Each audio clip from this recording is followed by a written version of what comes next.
Welcome to the Talkin Trash Addiction Recovery Podcast. We suffered in silence. Now we recover out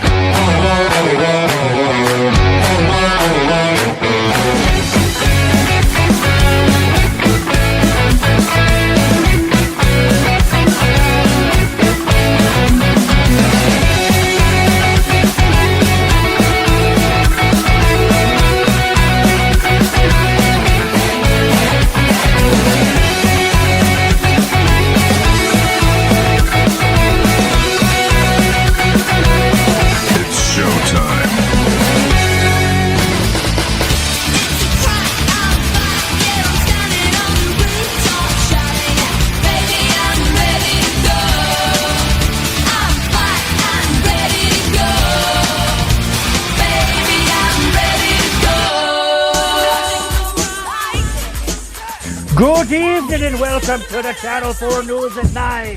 I'm your anchor, Patio Furniture, coming to you live from the Ballsbridge, Ireland Waffle House and Tattoo Parlor. Get a frickin' shamrock, you wanker. Top story tonight, 4 members of the IRA were hospitalized after getting their mouths burned trying to blow up a bloody car. But you silly twats. Now to a man who's always looking for his lucky charms, Timmy Snyder. I don't know what just happened. Enough of that. All right. Hi, Welcome everyone. to episode 189, guys. There it is, 189. We have something very fun going on Saturday, and I'm really excited to hear from our guest Angela. She's become a close friend of the show, and she's an advocate for recovery, and she's a shining example of what can happen in recovery. So we can't wait to hear from her. We got a couple things we go through, but let's do our preamble so we can all get into the show.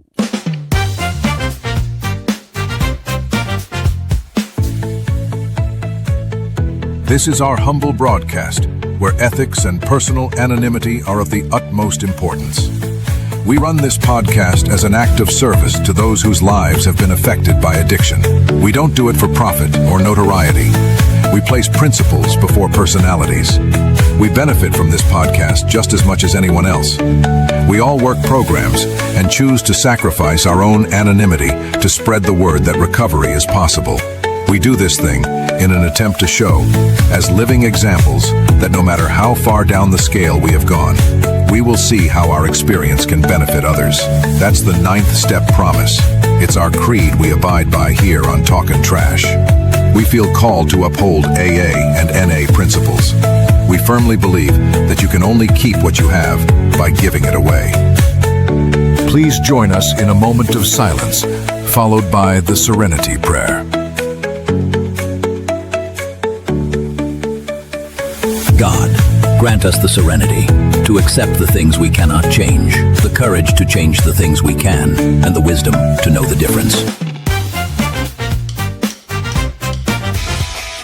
All right, let's go now to meet the team who's talking trash. Yay. All right, first on deck is Jimmy Leibel. Jimmy. Howdy doody. Hey, buddy. How you doing? Everything good? Well. Oh, yeah. Like all the like 3 screens going, and I'm liking everyone. There we go. You're a lot. You are a lot. We love it. There's Jimmy. Next on tap is Jimmy's like 61. He's a good guy. 4 years clean, AA sponsor, etc.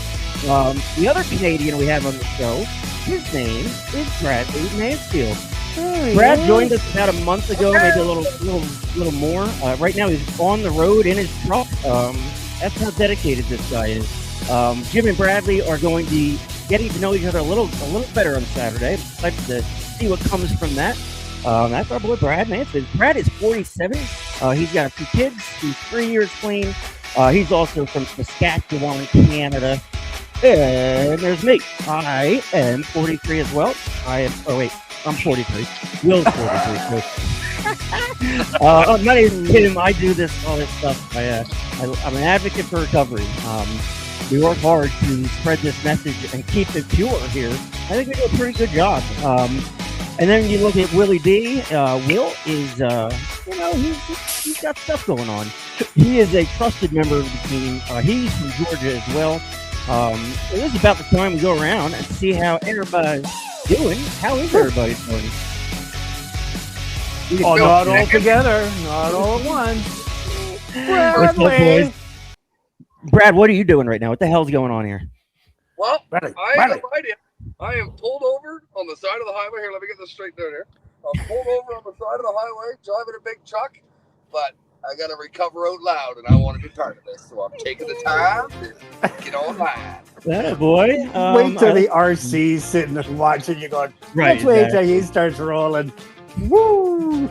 Let's see what we can do here. All right, so Saturday, it's happening. It is Prairie Sky Recovery Center. My boys are going to go up there, and they are going to remote broadcast into Talking Trash on Saturday, which I think is going to be great. The guys are going up there. It's really fun. I mean, it's an experience, you know? I mean, how many people get to go back to the rehab they graduated from and be a shining star for those who are struggling?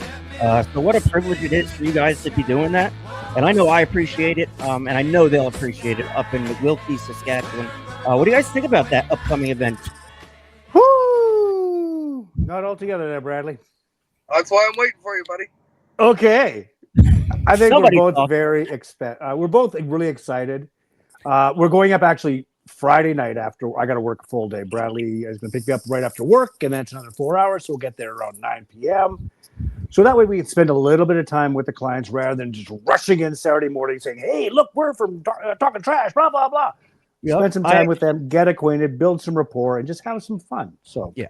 It's going to touch somebody's life. You come in. you better not touch me, Mansfield. Manny V in the place to be. Manny V. It's great to see you as always. Love you. Keep doing your thing.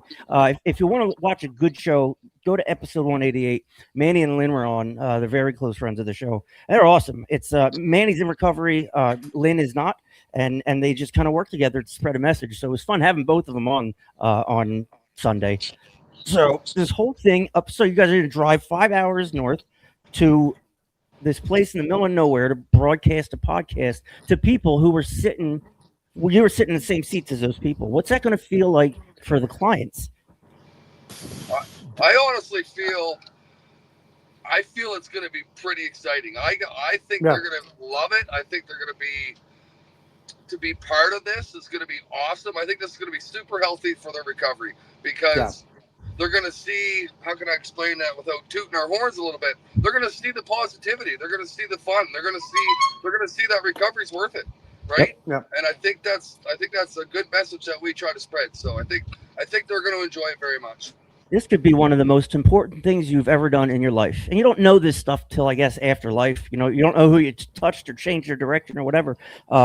But this kind of stuff sticks. You know, people remember this kind of stuff. It's an effort. There's an energy about it, and people want that in recovery, especially the people who are chronically relapsing, you know, over and over again. They don't like what they see on recovery. They don't like living in the sober house. They don't like all that stuff, and they end up doing it over and over again. So, you know, I think it's going to be great for the clients and for both of you. I think it's fantastic. You guys are going to have a great time. It's really about you guys going back and spreading the message to those 25 or so people. It's so important.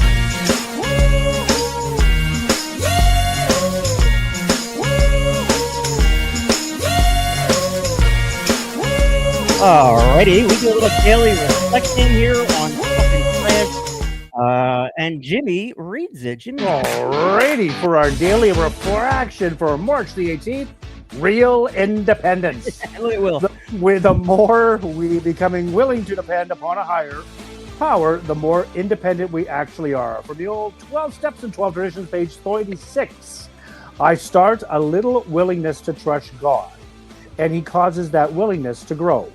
The more willingness I have, the more trust I gain. The more trust I gain, the more willingness I have. The dependence upon God grows, my trust in Him grows.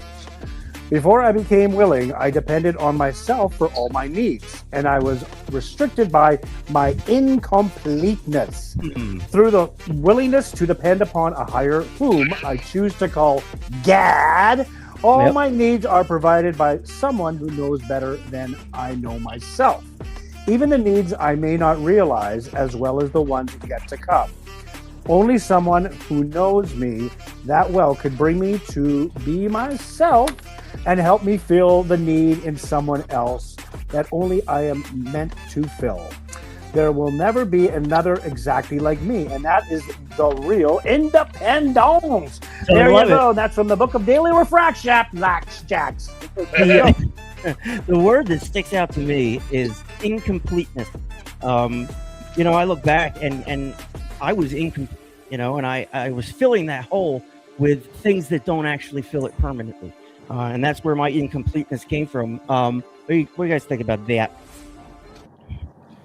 I think for me, when I read that, or when Jimmy read that, I heard trust. That's the one I heard. Yeah, there's one. Like, for me, trust was a really hard one. Like, I'm starting to learn to trust, and I'm earning people's trust back as well with my recovery.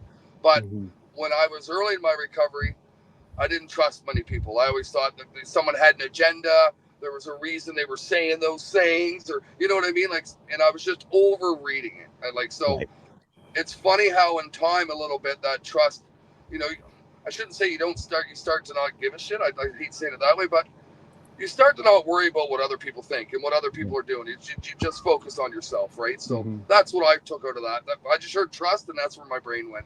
Yeah, well said. I couldn't agree more. Lynn says hi. Hi, Lynn. Hi. Again, look at the last episode. They were great. So much fun having them both in the studio. Yeah, incompleteness. Jimmy, you speak of this quite a bit when you tell your story. That there was a piece missing, and that void, and the only thing that filled it was my addiction. It was a temporary fill. It was instantaneous. I knew exactly what I was going to get every single time. Yeah. I was trusting in my addiction. And then, as Brad said previously, trying to earn that back. It doesn't happen overnight, but it takes the things that take longer to earn are worth it. That instantaneous relief to fill the incompleteness with your addiction, it's bullshit. Because it's so temporary, and that incompleteness, that void, I want to call it, just gets bigger and bigger. And you have to fill that void with more shit. And the addiction just takes you to a point where you're going to die. You are worth recovery, goddammit. I can't say it enough. Yeah. We all are. Well said. We may not feel it. When you are, you feel like a piece of shit. Nah, I don't deserve anything. And like you were saying, are you excited about going? If I took myself back 4 months ago, and they said, "Hey, a bunch of guys are coming in from a podcast," I would have gone, "Holy fuck!" I was going to run. I would run. Right. That's why we want to head up there earlier, put them at ease, and say, "Hey, we know exactly how you feel. We know that emptiness, and you feel so isolated in this. You're in the middle of frickin' nowhere, but this is going to be home for the next 5 weeks." You are going to build a new life, and it's going to suck to start. But you know what? You'll get to the point where we're at. And Absolutely. It's so fucking worth it. Right, Bradley? Say yes. You guys are going to be great. Absolutely. All right, here's a new little... Guys, all right, let's do this. I whistled for a cab, and when it came near, the license plate was fresh and the dice in the mirror. Certified fresh, certified trash, certified fresh, whatever. We got a shout out to our boy. His name is Rob Vargo. He is repping the trash jersey. Look at this dude go. Holy shit, does that look beautiful? Our boy, Robbie V, just a friend of mine from New Jersey, but he's just a lifetime friend, and he always will be. And he's a big supporter of the show, and he looks good. So he gets his own logo. Now he's a stud. Way to go, Rob. Nice. We love you. We love the support and all of that. Let's see what else we got going on here. All right. I guess we bring Angela in, eh? Alrighty then. Jimmy, you have Bring her in. Bring her in. Bring her in. Bring those phones. Bring those phones. What do we know about Angela, Jimmy? Oh, she is crazy. She is from Springfield, Illinois. I believe her recovery date is July the 4th, 2020. I believe she said. So just over 5 years, coming up 6. She's done it all, seen it all, and she is also a one of the founding members of the Lifesaver on Facebook, which has a big following. So she is going to be a crazy. She's like, I'm so nervous. I said, just click the damn thing and tell us your fucking story, because people don't realize. Yeah, there she is. Hi, Angela. How are you?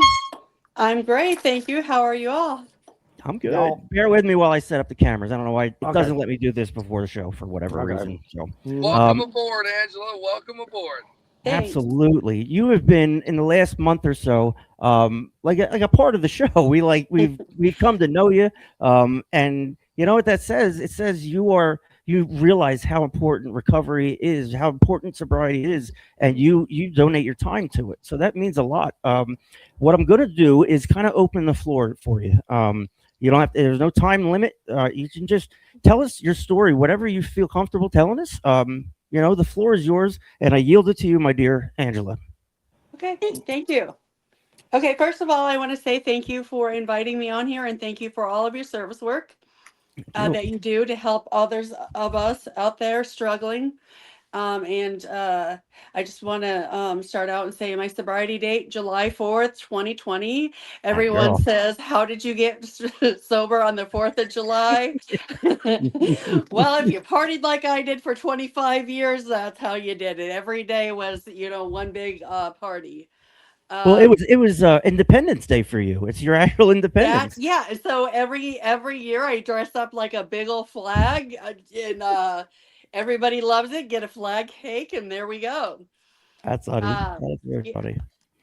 So I'm from Springfield, Illinois, but originally I am from Sioux City, Iowa. I was born and raised and moved here at a couple months sober. But so I was born into in all I have 5 siblings, but I grew up in a Catholic German family. So when we would go down to my grandparents' house, there was a big table. Everybody would sit around drinking beer. Then we would have dinner, and then they drink some more. And we would take the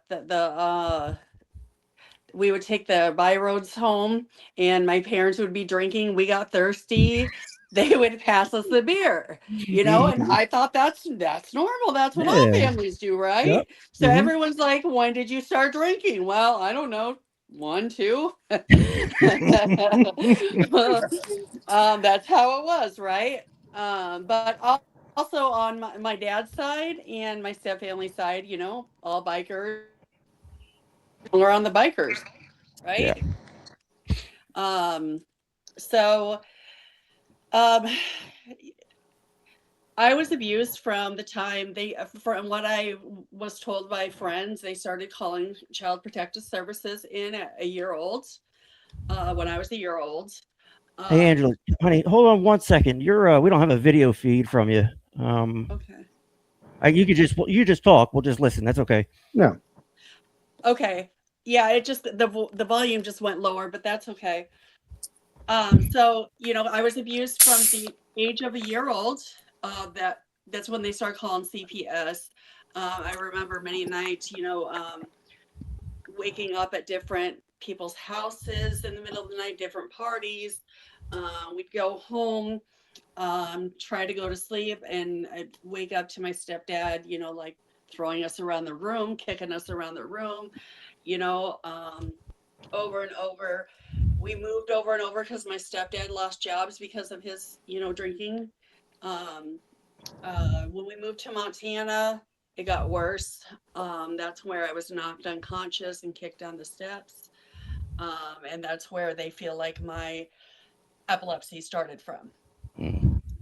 So 14 years old, I was removed from the home, went to, a pastor's home. Actually, I was staying with relatives and then foster care, a bunch of foster homes. 17, I was done with that. I started going, I went to independent living. And graduated with honors, but I had no business or no wanting to do anything more with my life. I was done taking care of myself and everybody else around me. I just wanted some free time, right? And we all know where that leads. Yeah. So I partied and I started with the drinking, drinking at bars. I got everybody. I had connections. I got it. I got free drinks. By the time I was 19 years old, I was doing drugs, jumped into a gang, and then I became pregnant. So for a little while there, I stopped using, and drinking and all of that. And I had my son, and I split up from his dad. I was working.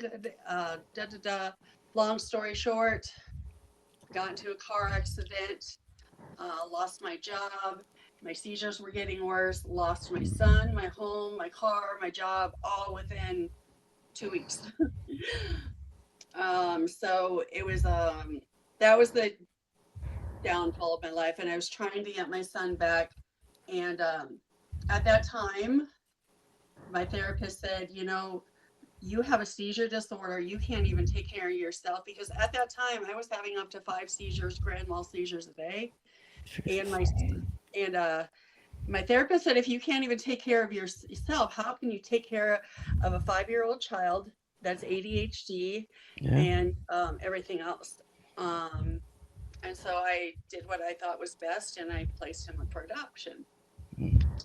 Stayed in bed for days straight, and then I went skyrocket from there. I wanted to fill that void. I felt like from a very young age, the abandonment issues, and then when with it, went over and over again, and then with my son, again, the abandonment issues. And so, like Jim said, I wanted to fill that void, and so I was feeding it with whatever I could, whether it be alcohol, whether it be drugs, whether it be a man, whether it be, the gang life, and violence. I was filling it with that.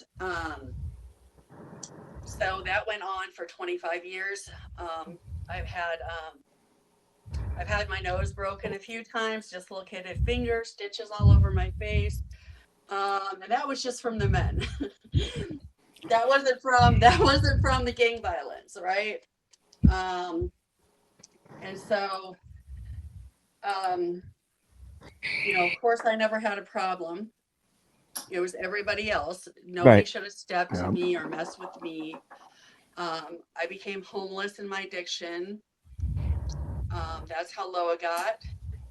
And, the funny thing is, my aunt and uncle have 32 years sober. But I never knew I could turn to them.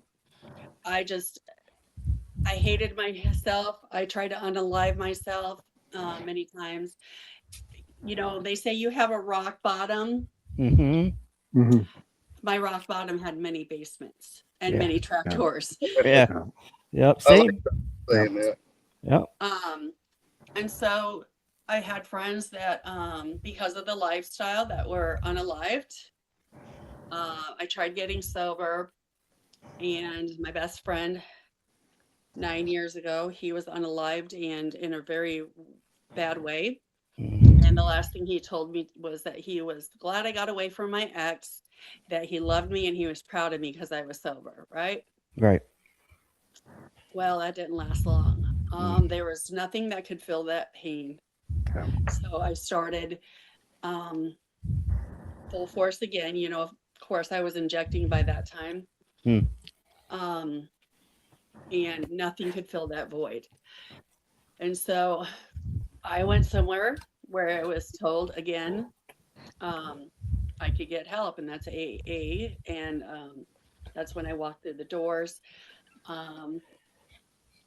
I kept going back and forth, right? I went to a treatment center just once. They told me because of my language, my gang language, that I was staying in my blues.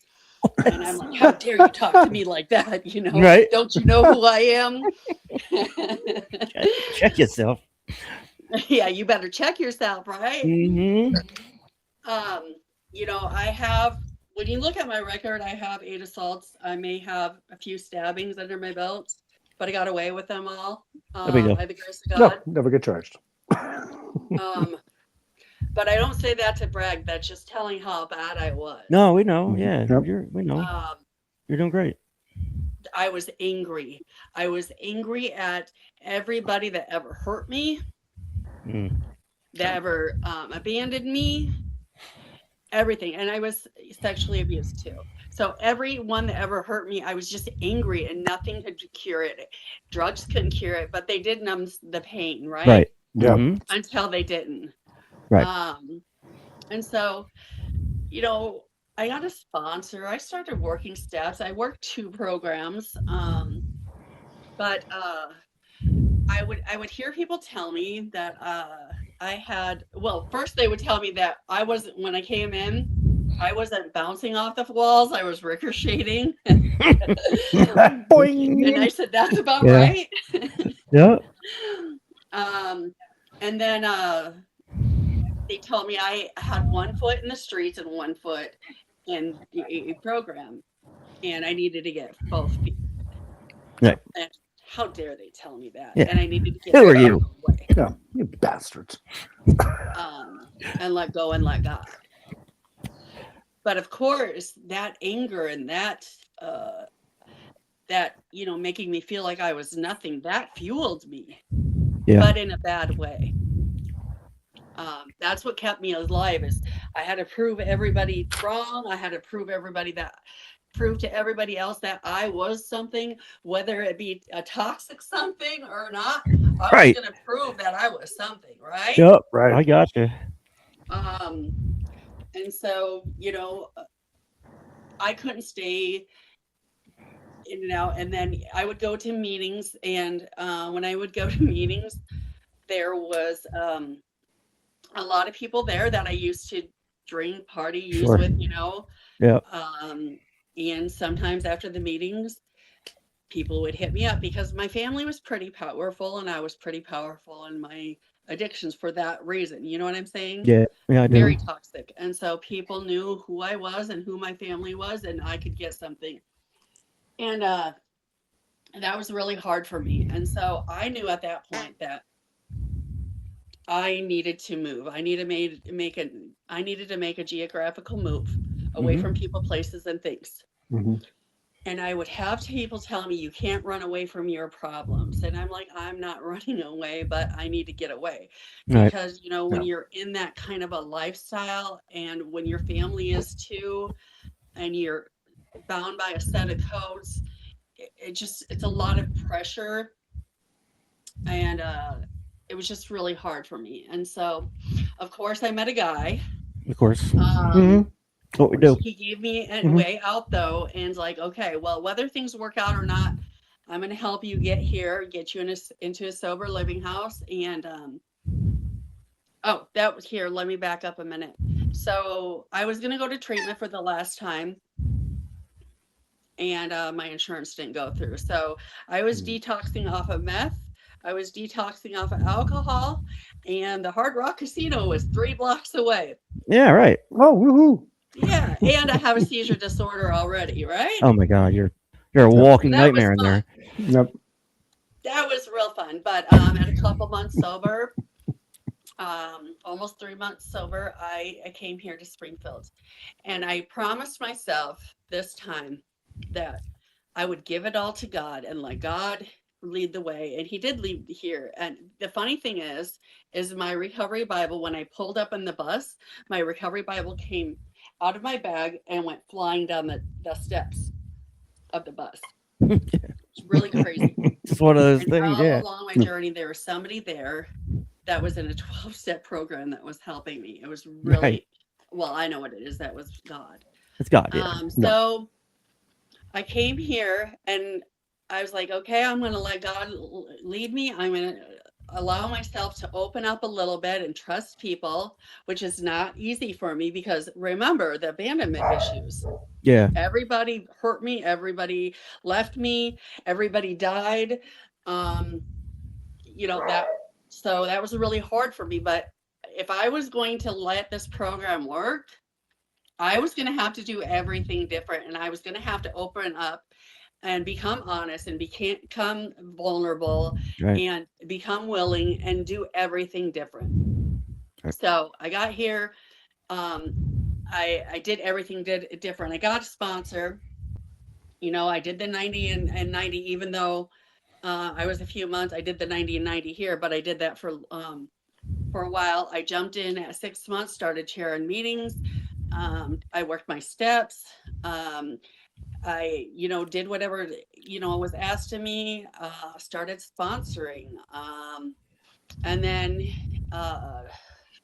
2 years sober, I became a GSR of my home group, right? Nice. Okay. Everything was perfect. Everything was right, but it wasn't. Yep. My ex kept relapsing, cheating, all of that. And here in my mind, I'm supposed to have everything together, right?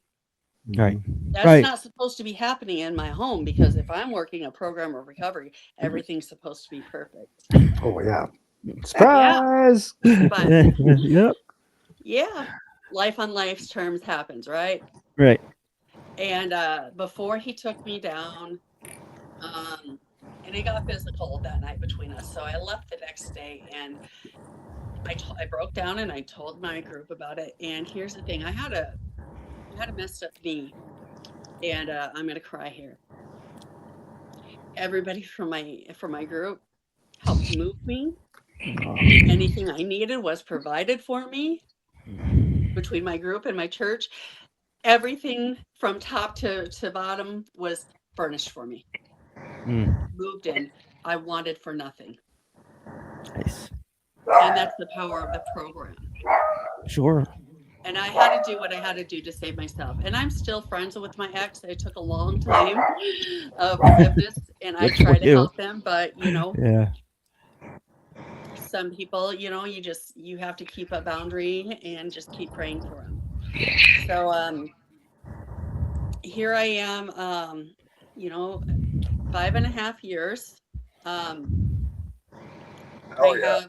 Hell yeah. When I became the GSR, I was told that I had to get a service sponsor, right? And your service sponsor helps you with your traditions and your concepts. Right. So I got her. Okay. And so I went, my addictions left me beat up, in a angry state of mind, homeless for 4 years, off and on. The depths of darkness, like the bottom depths of hell, and I felt completely worthless. Everyone had made me feel like that. Well, I really felt like that then.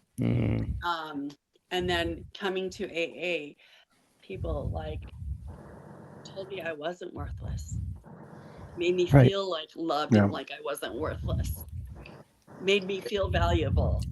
I love that you say that, Angela, because that holds so true with me, where you feel like all those years of our active addiction, we felt like shit. You know what I mean? We kept going through it, going through the motions just to keep, like Jimmy says, to fill them voids. You know what I mean? And then when you start getting into recovery, early in recovery, like you did so many wicked things, man. Right. I don't know if man's the right word, but yeah, either way, you said so many awesome things, because early in my recovery, I was like that too, where you said after a couple of years, you're like, well, I should have my shit together by now. And right. We never get our shit together. That's the issue. That's the beautiful thing about it. Onions. Yeah, exactly. And we grow every single day, and there's those lessons. It's all not puppies and rainbows, and you're a testament to it, Angela. But you kept going, and how people rallied around you, and that's the true. I'm going to use the word, the miracle of the program, whether it be NA or whatever, but the fellowship of people that want recovery. Whether it be NA, AA, whatever. Right. It's people that will stand behind you. All. Yeah, and they don't judge you. They take you at face where you are today. They don't look at your past, and they just love you for who you are. And you're an amazing person. So we love you. Welcome to the family. We love you. So go ahead, honey. Keep going. So when I got over that ego problem of having to have everything together and being to be good enough, I've been single since, by the way. I knew I collected red flags. Yeah. and another. So I needed to take the time and see, okay, they had their issues, but I also had to see what was attracting me to them. I had to work on my own red flags, my own character defects, and I went through trauma therapy. But now I work I work my 12-step program, still the GSR. I have a couple sponsees. I started my group at a couple months sober that Jim was talking about. It's not very big. I think 1,100 members, but that's my service work. There's other service work I do, but that's between me and God. I do other groups too. I go to recovery rallies. My bro Drew Hicks helped me back from my last relapse. I've met him. I'm going to one in June, a big one in June. I think 4,500 people there. It just like broadens my recovery. I go to conventions. Whatever I can do, I do to broaden my recovery and do everything different. Now it's weird coming from the life I came from with bikers party, gangs party, like all kind of that, to like complete silence. And I realized the silence wasn't silence, it was peace and serenity. Right. Wow, what a statement. Like, what the hell is this shit? Oh, you mean I don't have to worry about who's going to come through my door, what they're going to do to me, what their agenda is today? Oh, okay. And I had to sit in my own skin and start feeling comfortable in it. And today I do. And, for the first time ever, I'm going to be 50 in May. For the first time ever, I really, truly love myself and feel comfortable in my own skin. Today, okay, so some miracles. After I forgot here, after I left my hometown, my little brother and my best friend were federally indicted. Jesus. So if that wasn't God doing for me what I could not do for myself, I don't know what is. Yeah, exactly. So I went back. Okay, so my mom, the hardest thing that was going to be the hardest thing when I got sober was my mom's death. Well, my mom passed away. She was left in her own matter by her abuser, and nearly unconscious. And yes.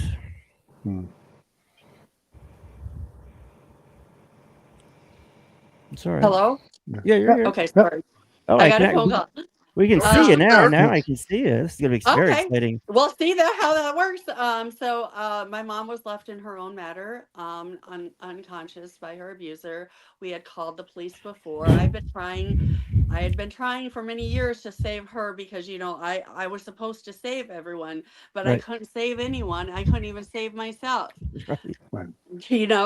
But that was my role in that family, is I was supposed to take care of everybody. Well, I finally realized when I left there, I had to start taking care of myself for once in my life.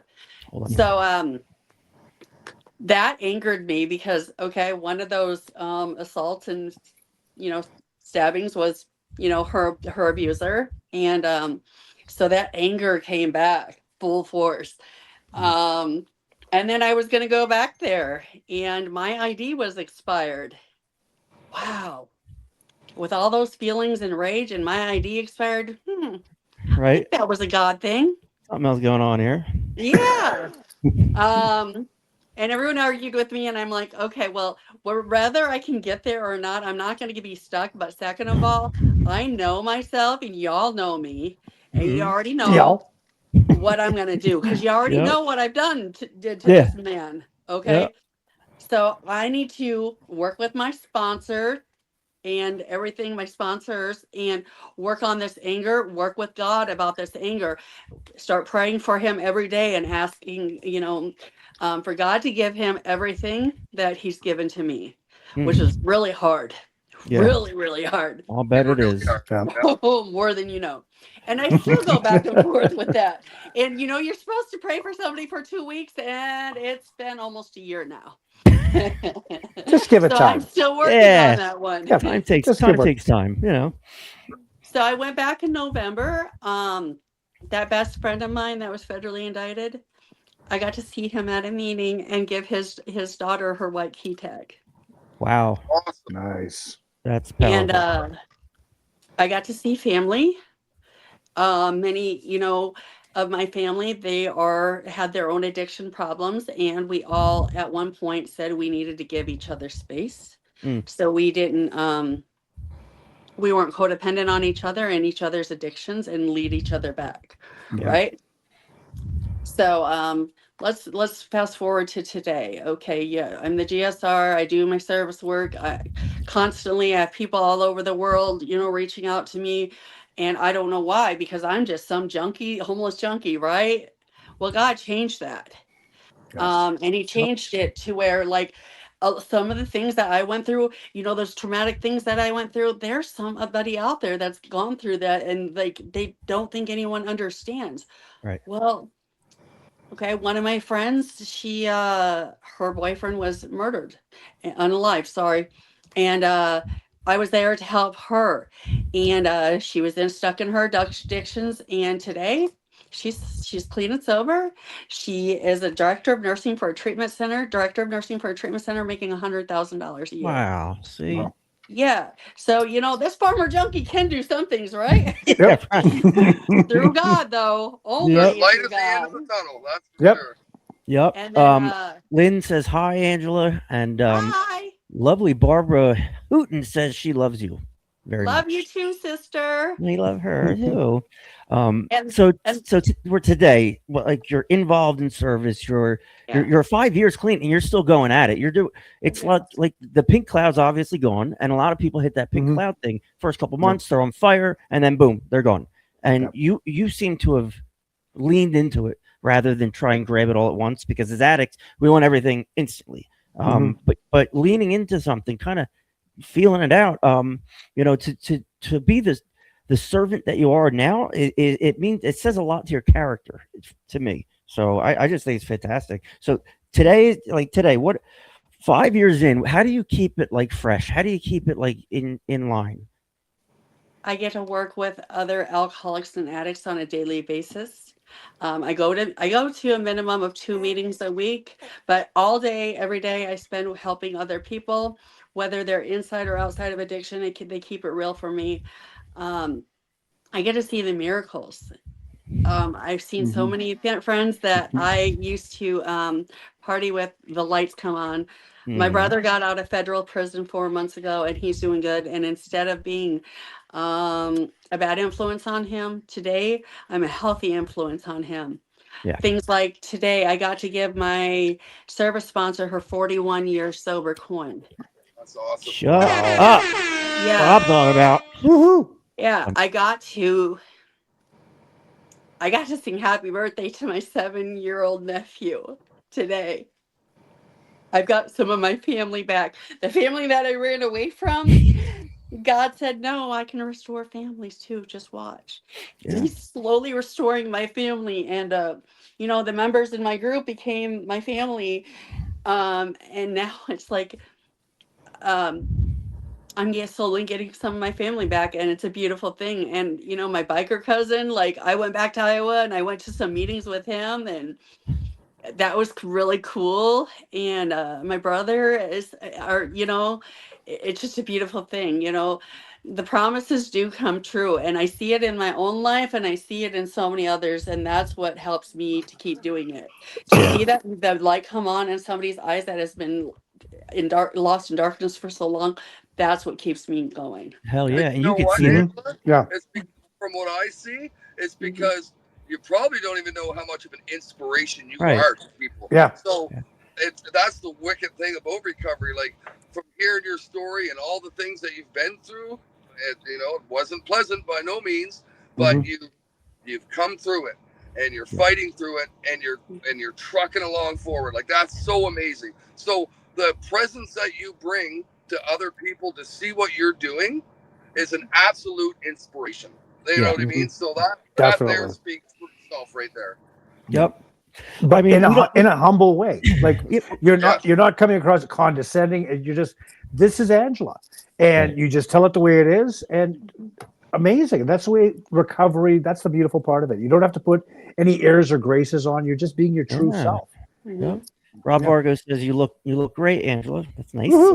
She does. She looks great. I mean, what did Angela look like 5 years ago? I wonder. Like, Oh, you don't want to know. Right? We all do. Hot mess. Isn't that a shitty thing? When it felt fella looks back on old pictures like, oh my god, I look I know. terrible. Look, I avoided have the green camera. eyes in my pictures. They look black. Yeah. I avoided the camera for forever because I didn't want to look skinny and have it documented or whatever. Ridiculous. Something else I wanted to share, if it's okay. It's like you talked about fear and you talked about anger. Sorry, and it's so crazy. So I think I'm learning a little bit about it. I still got a long ways to go because this recovery journey is a battle right till the end of life. But anger for me, I always had different little branches of emotions. Like I don't think that was ever the main event for me. When I was angry, was I jealous? Was I scared? Was I, you know what I mean? Like I didn't know. So I'm still trying to figure that out. But anger was always the easy one to go to. We learned that as a baby. You know, Oh yeah, it's inherent. We have it in us. So, if mommy never give me the booby, I screamed that as mad. Right? that's how I got like first one that we jump to though. It really is.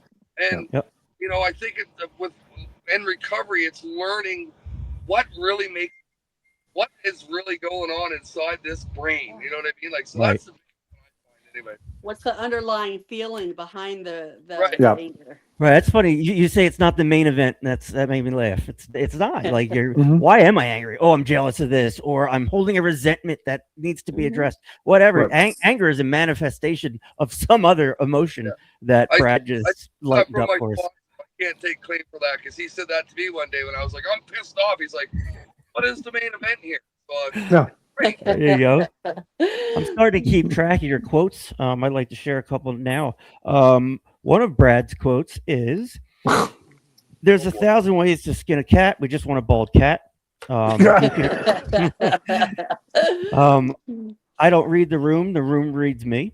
If you could time travel, all right, never mind. So I just got a few of his quotes. They're very funny. You know, I don't know what he does all day on the road. Nothing. Absolutely nothing. So in the 5 years, you're still like, did mental health come into play at some point? Like, absolutely. Yeah. You know, I'm epileptic, so I also have mental illness, so that correlates with the abuse. It correlates with PTSD. Sure. I have severe depression. I have anxiety. You know, you name it. I don't have all of it, but you know, if you could. I mean, you and I work in the same boat. Yeah, go ahead. I'm sorry. Yeah, but last year, and this was funny.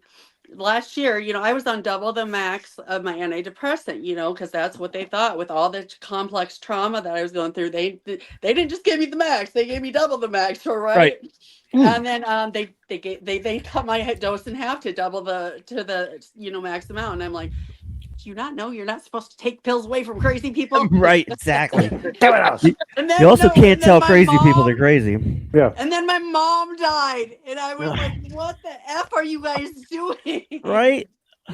When it rains, it pours, for sure. But then, you know, I relied on my higher power, and you know, that was the thing about this program and working and helping people all across the world. My phone didn't stop for 3 days straight after my mom died. People all over the world kept calling me. They kept calling me to check on me and making sure I was okay. So that's, you know, the beauty of this program. I don't just help people. So many more people help me. Yeah, I couldn't even touch. Yeah. Yep. You're talking to several rehabs right now that have a TV on the wall, and there's guys in folding chairs listening to this message. So like at 5 years, this is why I'm proud of the show, because you see 4 people up here, and we were all too far gone as far as society was concerned. We were written off, and we're done. Family, you're dead to family, all that stuff. And then we start to realize that, like, if we just take our hands off the wheel a little bit, stop trying to drive the goddamn thing, we might actually stay in our lane. And you know, I can appreciate everything you went through. I can't sympathize with. I can't empathize with it, but I can sympathize with it. And you know, I feel terrible about like all that shit, but I'm so happy you're here. And like for me, I'm the same way. I had to address my mental health before I could get sober. And luckily, I went to a place that addressed it and got me clean, and it was a rehab, and I walked out of there on a new path. And I look back and think I had no business getting a new path. I had no right, to. I said last episode, I felt unworthy when I went to the ER that they were helping me, and I just felt like such a piece of shit. But like looking back, man, I was unmedicated. I was undiagnosed severe depression, ADHD, bipolar, almost schizophrenic. Completely, I self-medicated myself for years, and until I actually got the help through recovery, could I see with sober eyes finally what the hell is going on in front of me. So God bless you for coming on here, and I just want you to know your message is going to be shared here. People are listening to it now. They're going to listen to it on their commute tomorrow. There's going to be a lot of people that hear Angela Dickey's story, and like it's so powerful that you still have this vigor at 5 years, and something tells me that's kind of what drives you, like the involvement, the service work. I don't know, Jimmy, can you relate to like her service work and all God. that? Yeah, it's so true. But Tim, you said previously about the pink cloud, but you get to that point where you find your lane and you just stick to it and you don't let up.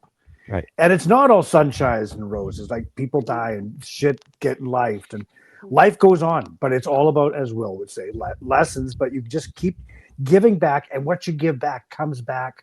And you don't do it as a transaction. You do Right. it from the heart, and where it comes back, it's like, oh my God, did I really deserve this?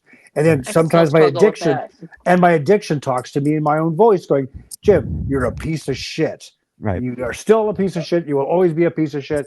Why don't you just go back out? And I'm like, are you fucking kidding me? No, I got a great life. Yeah, it sucks sometimes when I got to do this, this, and this. But you know what? I got all this other stuff. Plus, I got I got a little bit of time left. Whatever time I got left, I'm going to use it to the best of my ability to help others. Yeah. Yep. And that's pretty simple, really. It is. And Angela's a living example of that. So, What do they say? we love you. Simple program for complicated people. Is that exactly? Yeah. Yep. I like to use dark humor too. That Oh, helps. us too. Believe me. Yeah, she's. They call me the queen of memes. I love it. But you know what, Angela? That's another thing that I love too. If you can't have fun in your recovery, make jokes and carry on and shoot the shit like that, like that's what this is for me. Recovery is fun. And I didn't think it was going to be because I'm scared. You know what I mean? Yeah, I know. And it's that fear. We talked about mental awareness. When I first went to rehab, I went to rehab thinking I was a cokehead. I come out of rehab knowing I was a cokehead, knowing I was an alcoholic, and knowing that I needed some awareness.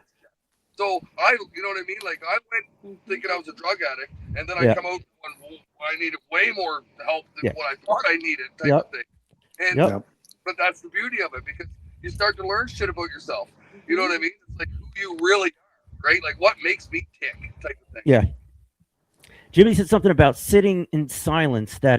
What did you say, Jimmy? That it's something about being sitting in silence. The silence that comes with recovery and getting clean is overwhelming. It's almost deafening. It's like, what do we do now? And we gotta find an outlet. Angela said that, and it's so true. Like when you said it, like, oh my God, the light went on. Right. And because all this chaos, and all of a sudden it's serene. And it's like, okay, I'm used to all this shit going off and people bursting through the door and total pandemonium.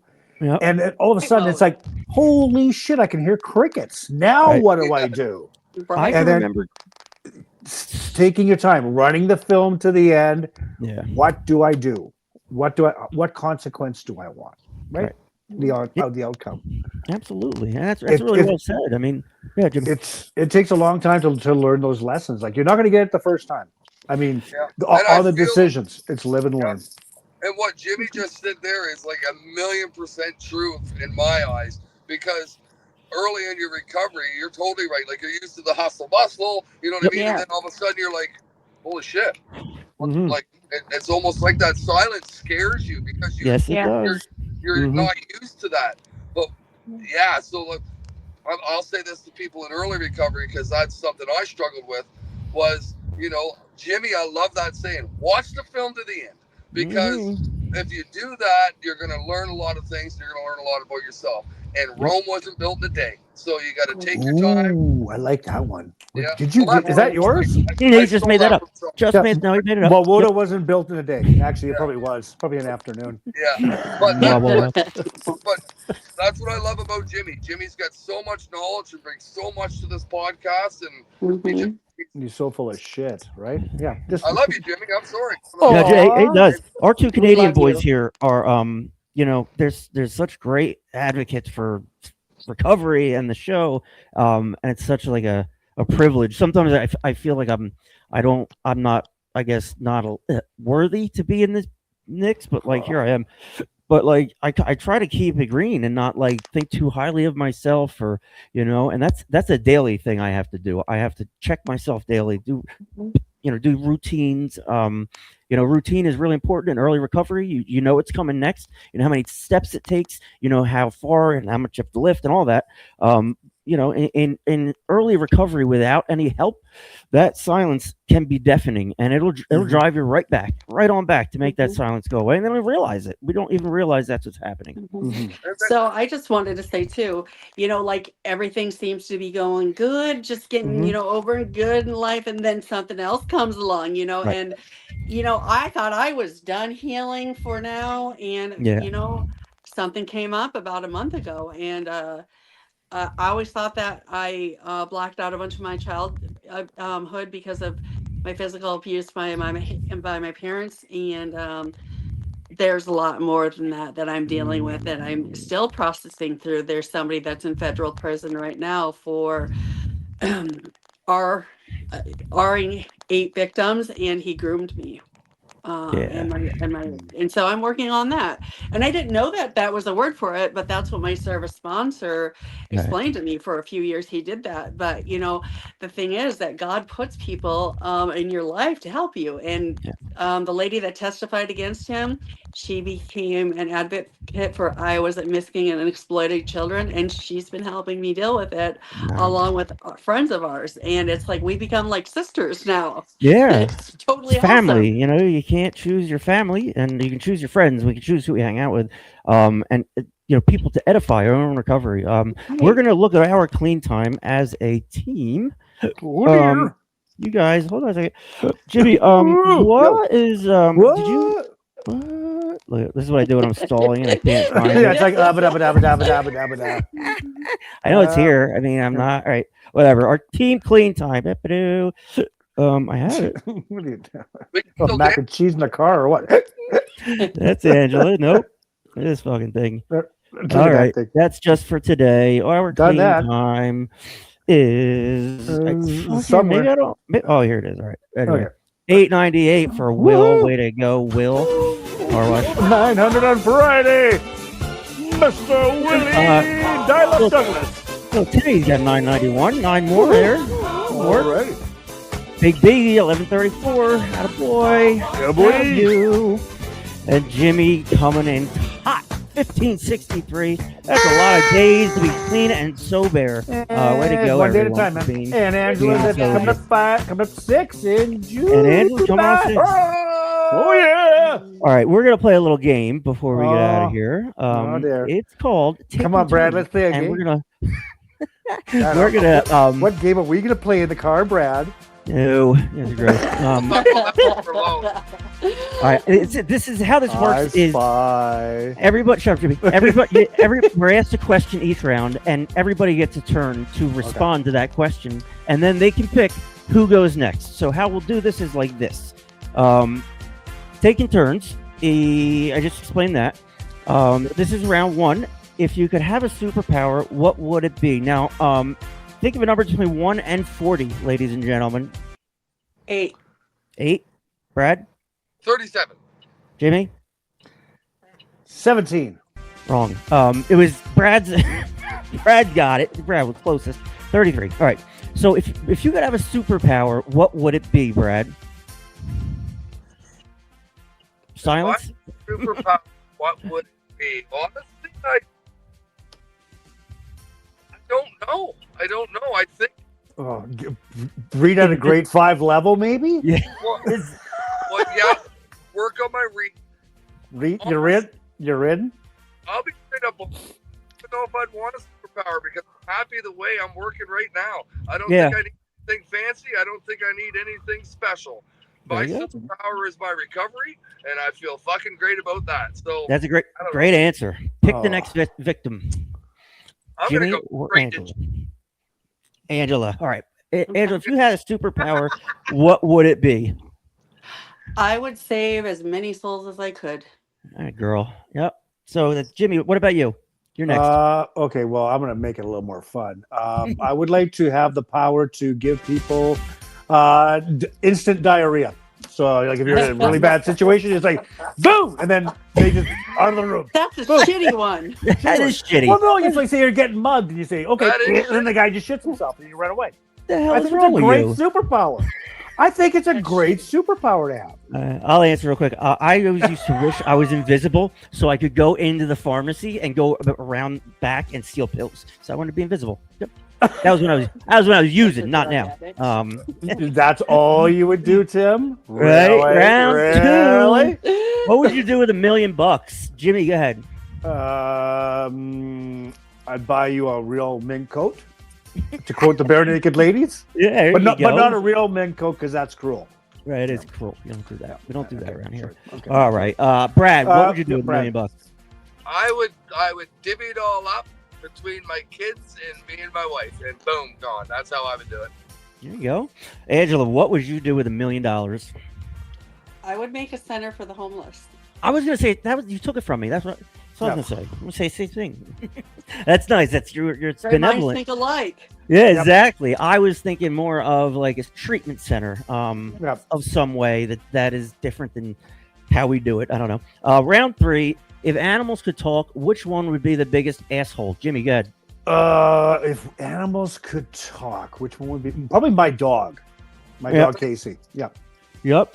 Brian DeSantis, he said he wants X-ray vision, and that checks out because he's a creeper. If animals could talk, which one would be the biggest asshole? Brad. Yep. Well, I'm a dog lover, so I think it'd be a cat. So I think cats are little bitches. Yeah, I agree with you. I agree with you to a degree there. Angela, how about you? I love pit bulls, but I really think they'd be assholes. They're assholes, right? Yeah.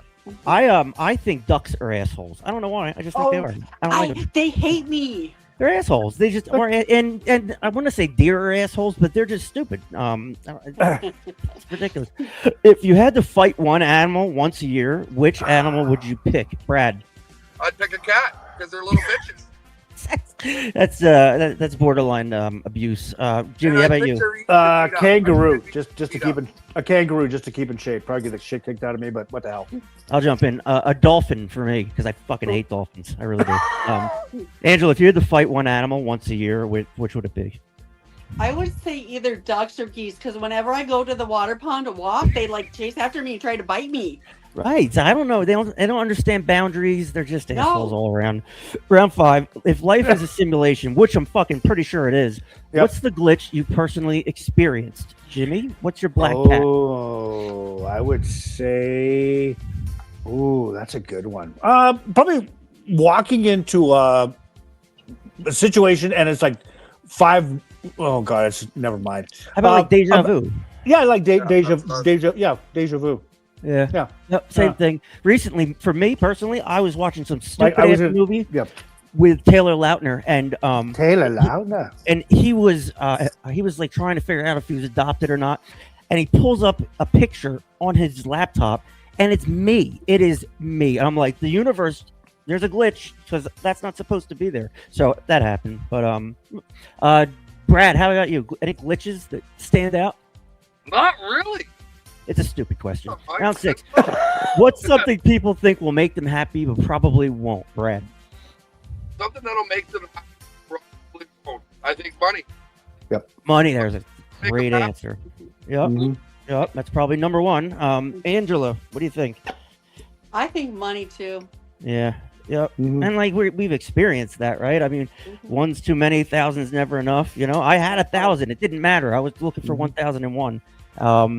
What small thing in life is actually way more meaningful than people realize? Oh, I could say something. Bradley. Brad, go ahead. Life. No, I'm not going to think the first thing in my brain. He's gonna bury it. He's gonna bury it. Jimmy, how about you? What small thing? Kindness. Yeah. Yep. People, it's like what's more like a stapler is not the answer. But I was grateful for a stapler the other day because I'm like I have to hold all these papers together, right? And I use a stapler and it holds them together. And I'm not grateful that the stapler did that for me. I don't care. But in that moment, I was like, that's neat. That's what that's designed for. So I'm making 0 cents. Let's move on. If you could time travel, when would you go to and what would you do? I would go Jimmy. back in time to tell Brad to smarten the fuck up and get some. Would Brad then listen? you wouldn't be here today if you did that. Exactly. That's fair. I struggle ending the show when we have lots of people watching. All right, Jimmy, how about you? If you could time travel, Marty McFly, what would you do? I would go back to watch my grandfather wrestle in the Olympics. Interesting. Yep. Cool. I would go back to 1974 and watch the Flyers win the Stanley Cup in Philadelphia. That's where I would go. And everybody else wants to kill Hitler and all that shit. You can't mess with the timeline like that. That's not how it works. No. And I'd go finally, back Angela, what would you do if you I'd go had a back and DeLorean? hug my younger self and tell her I loved her. There you go. Yeah. What would your younger self say back? I wonder. I don't know. Yeah. We could time travel. It's all right. I love it. All right, let's do our just for today and get out of here.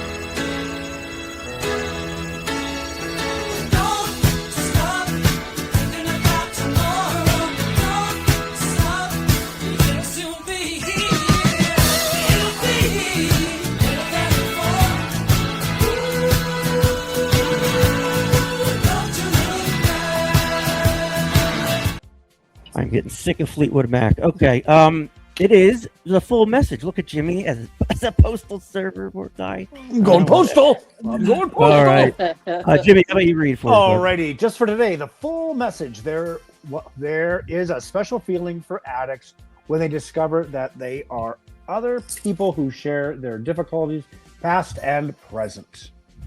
Page 80, basic text, page 55, 56. The wealth of our recovery is too good to keep to ourselves. Some of us believe that when we walk in meetings, we should remember the newcomer and always try to carry a positive message.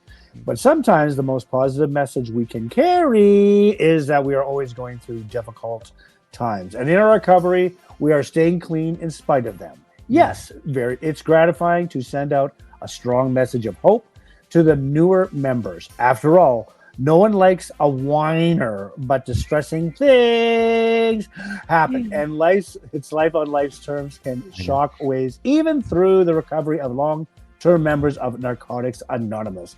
And if we are equipped with the tools of the program, we can walk through such turmoil and stay clean to tell the tale. Recovery doesn't happen all at once. It's an ongoing process. Sometimes a struggle.